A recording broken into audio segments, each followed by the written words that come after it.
नमस्कार। हमारे इस खास प्रोग्राम में आपका बहुत बहुत स्वागत है और मैं हूं आपके साथ वफा अब्बास।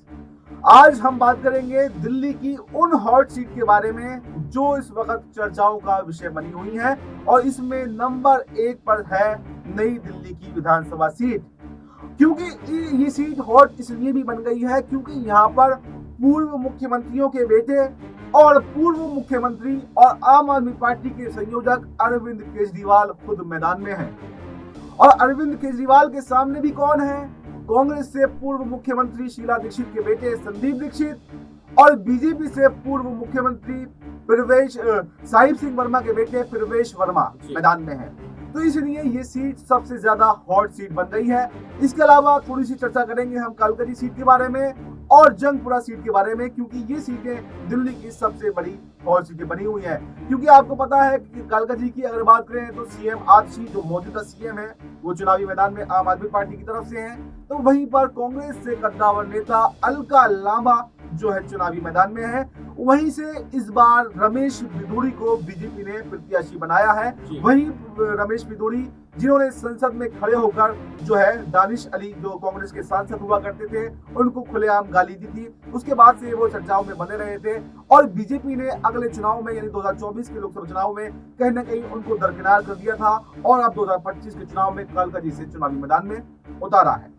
इसके अलावा जो हॉट सीट है वो है मनीष सिसोदिया की सीट और वो इसलिए भी है क्योंकि पहले मनीष सिसोदिया पटपड़गंज सीट से चुनाव लड़ा करते थे, लेकिन इस बार उनकी सीट को बदल दिया गया और जंगपुरा से उन्हें चुनावी मैदान में उतारा गया है। और उनके सामने अगर देखा जाए तो तर्जेंद्र सिंह मरवा जो है बीजेपी से चुनावी उम्मीदवार हैं, वहीं से कांग्रेस से फराज सुरी चुनावी मैदान में है। तर्जेंद्र सिंह मरवा की अगर बात करें तो कुछ समय पहले उन्होंने राहुल गांधी को लेकर भी एक विवादित बयान दिया था, जिसके बाद से वो चर्चाओं में बने रहे थे।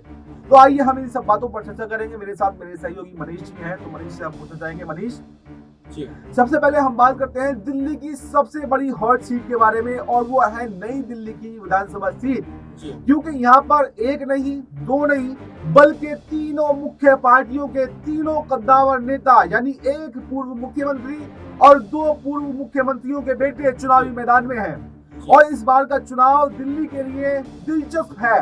दिलचस्प इसलिए है क्योंकि अगर देखा जाए तो संदीप दीक्षित भी पहली बार यहाँ पर चुनाव लड़ रहे हैं, पूर्व मुख्यमंत्री के बेटे, और प्रवेश वर्मा जो अब तक सांसदी के चुनाव लड़ा करते थे, इस बार उन्हें विधानसभा में खास तौर से अरविंद केजरीवाल के खिलाफ उतारा गया है। और अरविंद केजरीवाल की अगर बात करें तो अरविंद केजरीवाल के लिए ये चुनाव एक चुनौतीपूर्ण हो सकता है क्योंकि मामला त्रिकोणीय हो गया है और क्योंकि अरविंद केजरीवाल के ऊपर शराब घोटाले में आरोप लगाए गए थे तो उनके जो चेहरे पर कहीं ना कहीं एक दाग भी लगा है। तो लेकिन अब इस पूरे समीकरण को हम आपसे जानना चाहेंगे कि आप इसको कैसा देखते हैं। क्या अरविंद केजरीवाल के ऊपर जो आरोप लगाए गए थे क्या इस चुनाव में उसका असर दिखने वाला है? क्या संदीप दीक्षित जो पहली बार नई दिल्ली सीट से केजरीवाल के सामने चुनावी मैदान में उतरे हैं, क्या वो कांग्रेस को अपनी माता जो उनकी मुख्यमंत्री रह चुकी थी, क्या उसका जो वोट बैंक था क्या उससे कुछ केजरीवाल को हराने में कुछ कामयाब हो सकते हैं? जब प्रवेश वर्मा जो सांसद हुआ करते थे इस बार उनको विधायकी में उतारा गया है तो उनकी भी काफी चर्चा है और अभी कुछ समय पहले उन पर यह आरोप भी लगाए थे आम आदमी पार्टी ने कि वो लोगों को पैसे बांटते हुए पाए गए थे। तो इस पूरे समीकरण को आप कैसे देखते हैं? जरा एक बार जनता को हमारे व्यूअर्स को आप समझाने की कोशिश करें कि पूरी नई दिल्ली का समीकरण क्या है, क्योंकि आपने वहां पर ग्राउंड रिपोर्टिंग की है, आपने लोगों से जाना है कि लोगों के मन में वहां पर क्या है। तो आप जरा एक बार बताइए। जी बिल्कुल, यहाँ पर वफा देखिए, अगर समीकरणों को देखा जाए तो पिछले 2 बार से यहाँ से नई दिल्ली विधानसभा सीट से आम आदमी पार्टी के संयोजक और दिल्ली के पूर्व मुख्यमंत्री अरविंद केजरीवाल बाजी मारते हुए नजर आ रहे हैं। हमने देखा कि पिछले चुनाव में जिस तरह से अलका लांबा को कांग्रेस ने अपना प्रत्याशी बनाया, लेकिन इस बार भी कहीं ना कहीं अलका लांबा नई दिल्ली विधानसभा सीट से चुनाव लड़ने की बात कहती हुई नजर आई और उसके बाद पार्टी में 2 फाड़ की स्थिति देखी गई। तो अब ऐसे में कांग्रेस को एक बड़ा निर्णय अलका लांबा के को लेकर लेना था और ऐसे में उनको विधानसभा चुनाव में भी लड़वाना था, क्योंकि कद्दावर नेता है, बड़ा चेहरा है, बहुत अच्छी मजबूत पकड़ रखती हैं, वोटर से उनकी पकड़ मजबूत है, उनके साथ काफी सारे विधायक जुड़े हुए हैं। तो ऐसे में कांग्रेस नहीं चाहती थी कि अलका लांबा के साथ साथ उनके तमाम यहाँ पर जो पूर्व विधायक रहे हैं वो छिटक कर यहाँ पर चले जाएं, या पूर्व जो नेता रहे हैं, बड़े चेहरे रहे हैं कांग्रेस पार्टी में, वो यहाँ पर उनसे गद्दारी करते हुए नजर आए। तो अब ऐसे में देखा गया किस तरह से अलका लांबा को समझा बुझाकर उन्होंने कालकाजी विधानसभा की सीट दी, जो कि मौजूदा मुख्यमंत्री आतिशी की सीट है, हॉट सीट है, क्योंकि अब देखा जा रहा है जिस तरह से वहां से रमेश विदुड़ी को भारतीय जनता पार्टी ने टिकट दिया और अलका लांबा कांग्रेस की तरफ से चुनावी मैदान में आती हैं, और आतिशी के चेहरे पर पहले से ही मोहर आम आदमी पार्टी से लग गई थी। तो अब ऐसे में कालका जी का मुकाबला काफी दिलचस्प होता हुआ दिखाई दे रहा है। अब देखा जाए तो नई दिल्ली पर वापस आते हैं, तो नई दिल्ली पर साहिब सिंह वर्मा, जो कि दिल्ली के पूर्व मुख्यमंत्री रहे हैं, उनके बेटे प्रवेश वर्मा को भारतीय जनता पार्टी ने टिकट दिया है। कुछ समय पहले उनका एक वीडियो वायरल होता है जिसमें वो महिलाओं को पैसे बांटते हुए नजर आते हैं। उनके घर के बाहर महिलाओं की लंबी कतार देखी जाती है, जिसके बाद आम आदमी पार्टी ने अपने सोशल मीडिया हैंडल्स के जरिए, अपने तमाम चैनलों के जरिए प्रवेश वर्मा के इन नोट को बांटने वाले वीडियो का खुलासा करते हुए उन पर तमाम आरोप लगाए थे। और ऐसे में भारतीय जनता पार्टी और आम आदमी पार्टी के बीच सियासी खींचतान शुरू हो गई थी। अब ऐसे में देखा जा रहा है कि नई दिल्ली विधानसभा सीट से संदीप दीक्षित को मौका दिया है, जो कि पूर्व मुख्यमंत्री शीला दीक्षित के बेटे हैं। और ऐसे में शीला दीक्षित लगातार दिल्ली में 15 सालों तक सत्ता पर काबिज रही हैं। तो अब ऐसे में उनको यहाँ से उतारना एक बड़ी चुनौती आम आदमी पार्टी के लिए भी बनता हुआ नजर आ सकता है, अरविंद केजरीवाल के लिए भी बनता हुआ नजर आ सकता है। लेकिन देखा जाए तो मुकाबला बेहद दिलचस्प होगा, क्योंकि तीनों ही कद्दावर नेता हैं, अपनी अच्छी मजबूत पकड़ रखते हैं। नई दिल्ली विधानसभा सीट पर फिलहाल देखा जाए तो आम आदमी पार्टी लगातार जिस तरह से 2 बार से कब्जा जमाती हुई नजर आई, तो आम आदमी पार्टी के फेवर में यहाँ वोटर्स ज्यादा दिखाई देते हैं। और ऐसे में जिस तरह से हाल ही में महिलाओं के लिए, ऑटो चालकों के लिए और बुजुर्गों के लिए, और जो शिक्षा के क्षेत्र में जो यहाँ पर अंबेडकर योजना के तहत छात्रों को विदेश में पढ़ने की जो योजना यहाँ पर दी गई है, उससे कहीं ना कहीं आम आदमी पार्टी का पलड़ा भारी होता हुआ नजर आता है। लेकिन भारतीय जनता पार्टी और कांग्रेस की तरफ से इस तरह की फिलहाल कोई भी योजना नहीं लाई गई है। अब ऐसे में उनको यहाँ पर मैं अगला क्वेश्चन यहाँ से देना चाहूंगा, और क्वेश्चन लेना चाहूंगा मैं कि जो 3 सबसे बड़ी हॉट सीटें दिल्ली की, जैसे हमने बताया कि नई दिल्ली की सीट हो, चाहे कालकाजी की सीट हो, चाहे चंदपुरा की सीट हो, इन तीनों सीटों पर बीजेपी ने सोच समझकर तीनों ऐसे उम्मीदवार उतारे हैं जो अपने आप में कहीं ना कहीं विवादित हैं। चाहे रमेश विदुड़ी की बात करें, जो संसद में खड़े होकर मुसलमानों को गाली देते हैं, एक मुस्लिम सांसद को गाली देते हैं, जबकि एक सांसद को एक संसद के अंदर ऐसी भाषा का प्रयोग नहीं करना चाहिए, कहीं ना कहीं उसकी गरिमा के खिलाफ है। एक तो ये। दूसरी बात करते हैं प्रवेश वर्मा की। प्रवेश वर्मा, जैसे आपने बताया कि एक वीडियो पूरा वायरल हुआ जिसको आम आदमी पार्टी ने जोरों से उठाया, एक साफ जो है पैसे बांटते हुए दिखाई दे रहे हैं, तो कहीं ना कहीं विवादित हैं। और इससे पहले 2019 के लोकसभा चुनाव में भी उनका एक वीडियो वायरल हुआ था, जिसमें वो कहते हुए दिखाई दे रहे थे कि गोली मारो सालों को, इस तरह का उनका एक बयान आया था, जिससे वो काफी चर्चाओं में आए थे।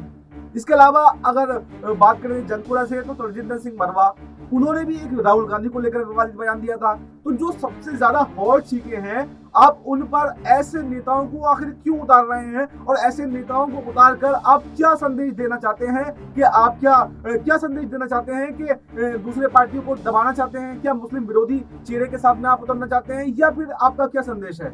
जी बिल्कुल, यहाँ पर आपने सही कहा कि तीनों ही जो प्रत्याशी हैं वो भारतीय जनता पार्टी की तरफ से तीनों ही कहीं ना कहीं बेहतर छवि नहीं रखते हैं, और उनकी छवि को लेकर लगातार यहाँ पर सवाल खड़े होते हुए नजर आए। प्रवेश वर्मा की आपने बात करी कि किस तरह से यहाँ पर उनका पुराना एक वीडियो वायरल हुआ जिसमें वो अपशब्द कहते हुए नजर आए, और हाल ही में जिस तरह से आम आदमी पार्टी ने उनको एक्सपोज किया है पैसे बांटने के आरोप में, यहाँ पर कहीं ना कहीं वो फंसते हुए नजर आए। वहीं अगर बात करें रमेश विदुड़ी की, तो दानिश अली को लेकर जिस तरह से संसद में खड़े होकर उन्होंने अपशब्दों का इस्तेमाल किया और विवादित टिप्पणी कर दी, जिसके बाद मामला काफी ज्यादा संगीन होता हुआ नजर आया। भारतीय जनता पार्टी तमाम विपक्षी पार्टियों के माध्यम से यहाँ पर घेरी गई। लेकिन अगर यहाँ तरविंदर सिंह मारवा की बात करें, जो कि जंगपुरा विधानसभा सीट से मनीष सिसोदिया और फराज सूरी के खिलाफ चुनावी ताल ठोक रहे हैं, तो तरविंदर सिंह मारवा भी इससे कहीं अछूते नहीं रहे हैं, इससे पीछे नहीं रहे हैं। राहुल गांधी को लेकर जिस तरह से उन्होंने विवादित टिप्पणी करी और उसके बाद जो माहौल गर्माता हुआ नजर आया, तो तमाम विपक्षी पार्टियां, यहाँ तक कि यूं कहें कि एनडीए की सहयोगी पार्टियां भी कहीं ना कहीं उनका विरोध करती हुई नजर आई और नाराजगी साफ तौर पर दिखाई दी। तो ऐसे में इस तरह के प्रत्याशियों को टिकट देना कहीं ना कहीं भारतीय जनता पार्टी की एक बहुत बड़ी भूल साबित हो सकता है और इस तरह से कहीं ना कहीं भारतीय जनता पार्टी अपनी हार को और भी ज्यादा करीब लाती हुई नजर आ रही है। क्योंकि देखा जाए तो जिस तरह से कांग्रेस और आम आदमी पार्टी मुखर होकर अपने प्रत्याशियों का ऐलान करती हुई नजर आई, अपने जो लिस्ट है उनको जारी करती हुई नजर आई, लेकिन भारतीय जनता पार्टी ने इतनी देरी क्यों की? क्योंकि भारतीय जनता पार्टी अपने प्रत्याशियों को ढूंढने में जुटी हुई थी और ऐसे में प्रत्याशी ढूंढ कर लाती भी है। तो जो प्रत्याशी फिलहाल जो मैदान में उतारे हैं वो भी कहीं ना कहीं दागी छवि वाले हैं और ऐसे में दागी छवि वाले प्रत्याशियों के साथ क्या भारतीय जनता पार्टी दिल्ली के किले को फतेह कर पाएगी? ये बहुत बड़ा सवाल इस वक्त बनता हुआ नजर आ रहा है। मैं बस एक छोटा सा क्वेश्चन मैं लास्ट में लेना चाहूंगा, पर हम समाप्ति की तरफ बढ़ते हैं। मेरा क्वेश्चन ये रहेगा कि नई दिल्ली की सीट की बात करते हैं। नई दिल्ली की सबसे बड़ी हॉट सीट है और जैसे मैंने बताया कि दो पूर्व मुख्यमंत्री के बेटे यहाँ से चुनाव में है और एक पूर्व मुख्यमंत्री यहाँ से चुनावी मैदान में है। लेकिन अब बात करते हैं सीएम फेस के बारे में। देखिए, अरविंद केजरीवाल आम आदमी पार्टी की तरफ से सीएम फेस देने वाले हैं, इसमें कोई भी दो राय नहीं है कि अरविंद केजरीवाल अगर जीते तो सीएम बनेंगे। लेकिन वहीं पर बीजेपी की तरफ से जो सीएम फेस का नाम आ रहा है वो भी प्रवेश वर्मा का नाम आ रहा है कि एक बार प्रवेश वर्मा क्या सीएम बन सकते हैं अगर जीतने में भारतीय जनता पार्टी या प्रवेश वर्मा कामयाब होते हैं। और तीसरा नाम संदीप दीक्षित का भी आ रहा है। ये सबसे हॉट सीट तो इसीलिए है कि संदीप दीक्षित भी जो पूर्व मुख्यमंत्री के बेटे हैं, अगर कांग्रेस जीतती है तो कहीं ना कहीं संदीप दीक्षित का नाम भी सीएम फेस के चेहरे पर आ रहा है। तो आप क्या देखते हैं? क्या आपको लगता है कि तीनों में से पहले तो कौन जीतने वाला है? नई दिल्ली की सीट में कौन मजबूत है? और सीएम, सबसे मजबूत सीएम की अगर बात करें तो सबसे मजबूत सीएम का चेहरा आप किसमें, तीनों में से किसको देखते हैं? जी बिल्कुल, यहाँ पर देखा जाए तो अभी फिलहाल की स्थिति अगर देखा जाए तो अरविंद केजरीवाल और आम आदमी पार्टी ने जिस तरह से नई दिल्ली की जनता के लिए, दिल्ली की पूरी जनता के लिए जिस तरह से काम किया है और तमाम विधानसभा क्षेत्रों में जिस तरह से तमाम योजनाओं का ऐलान कर दिया है, तो ऐसे में अब देखा जा रहा है कि अरविंद केजरीवाल का सीएम के तौर पर चेहरा जो है वो निश्चित है आम आदमी पार्टी की तरफ से। अगर जीतते हैं तो सीएम बनेंगे। लेकिन यहाँ जिस तरह से प्रवेश वर्मा की आप बात करें तो मैं यहाँ पर एक चीज ऐड करना चाहता हूँ कि भारतीय जनता पार्टी के पास यहाँ प्रत्याशियों का ऐलान करने में इतनी देरी हुई और यहाँ पर देखा जाए तो प्रत्याशियों के चेहरे पर भी कहीं ना कहीं भारतीय जनता पार्टी विचार नहीं कर पा रही है। कुछ समय पहले सीएम फेस को लेकर रमेश विदुड़ी का नाम सामने आता हुआ नजर आया, सुषमा स्वराज की सुपुत्री यहाँ बांसुरी स्वराज का नाम सामने आता हुआ नजर आया, स्मृति ईरानी जो कि अमेठी से पूर्व सांसद रही हैं, इस बार के लोकसभा चुनाव में केएल शर्मा के सामने हारती हुई नजर आई, उनका भी नाम रहा है। और ऐसे में अब प्रवेश वर्मा का नाम ऐड होता हुआ नजर आ रहा है। बीजेपी सीएम फेस ऐलान करना चाहेगी या सीएम मोदी जी के चुनाव पर ही वो चुनाव लड़ने वाली है? जी हाँ, मैं वही बता रहा था कि यहाँ पर फिलहाल अगर देखा जाए तो भारतीय जनता पार्टी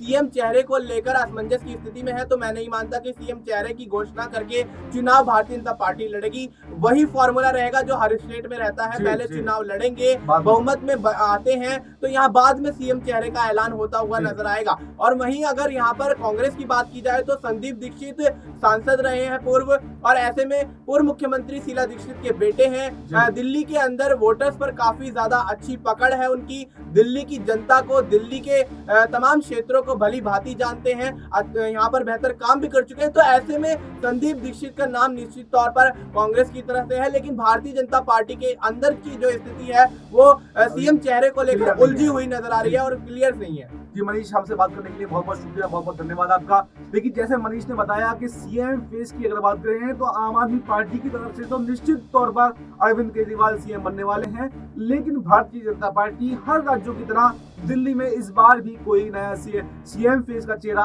के बिना ही चुनावी मैदान में उतरेगी और अगर बहुमत में आती है तो उसके बाद में तय करेगी कि सीएम किसे बनना चाहिए। फिलहाल जो हमने तीनों हॉट सीटों की बात करी तो तीनों हॉट सीटों पर कहीं ना कहीं आम आदमी पार्टी जो है मजबूत स्थिति में है, चाहे वो जंगपुरा की सीट हो, चाहे कालकाजी की सीट हो, चाहे नई दिल्ली की सीट हो। तो अब देखना ये काफी दिलचस्प होगा कि जैसे जैसे चुनाव नजदीक आते हैं तो क्या भारतीय जनता पार्टी या कांग्रेस आम आदमी पार्टी के वोट बैंक में कोई सेंधमारी कर पाती है या फिर ऐसे ही केजरीवाल एक बार फिर से दिल्ली की सत्ता पर काबिज होने वाले हैं और आम आदमी पार्टी की सरकार एक बार फिर से बनने वाली है। फिलहाल इस प्रोग्राम में इतना ही। आपको इस पर क्या कहना है आप कमेंट बॉक्स में हमें बता सकते हैं। देश और दुनिया की तमाम बड़ी खबरों के लिए आप जुड़े रहिए हमारे साथ और देखते रहिए नेक्स्ट 9 न्यूज़।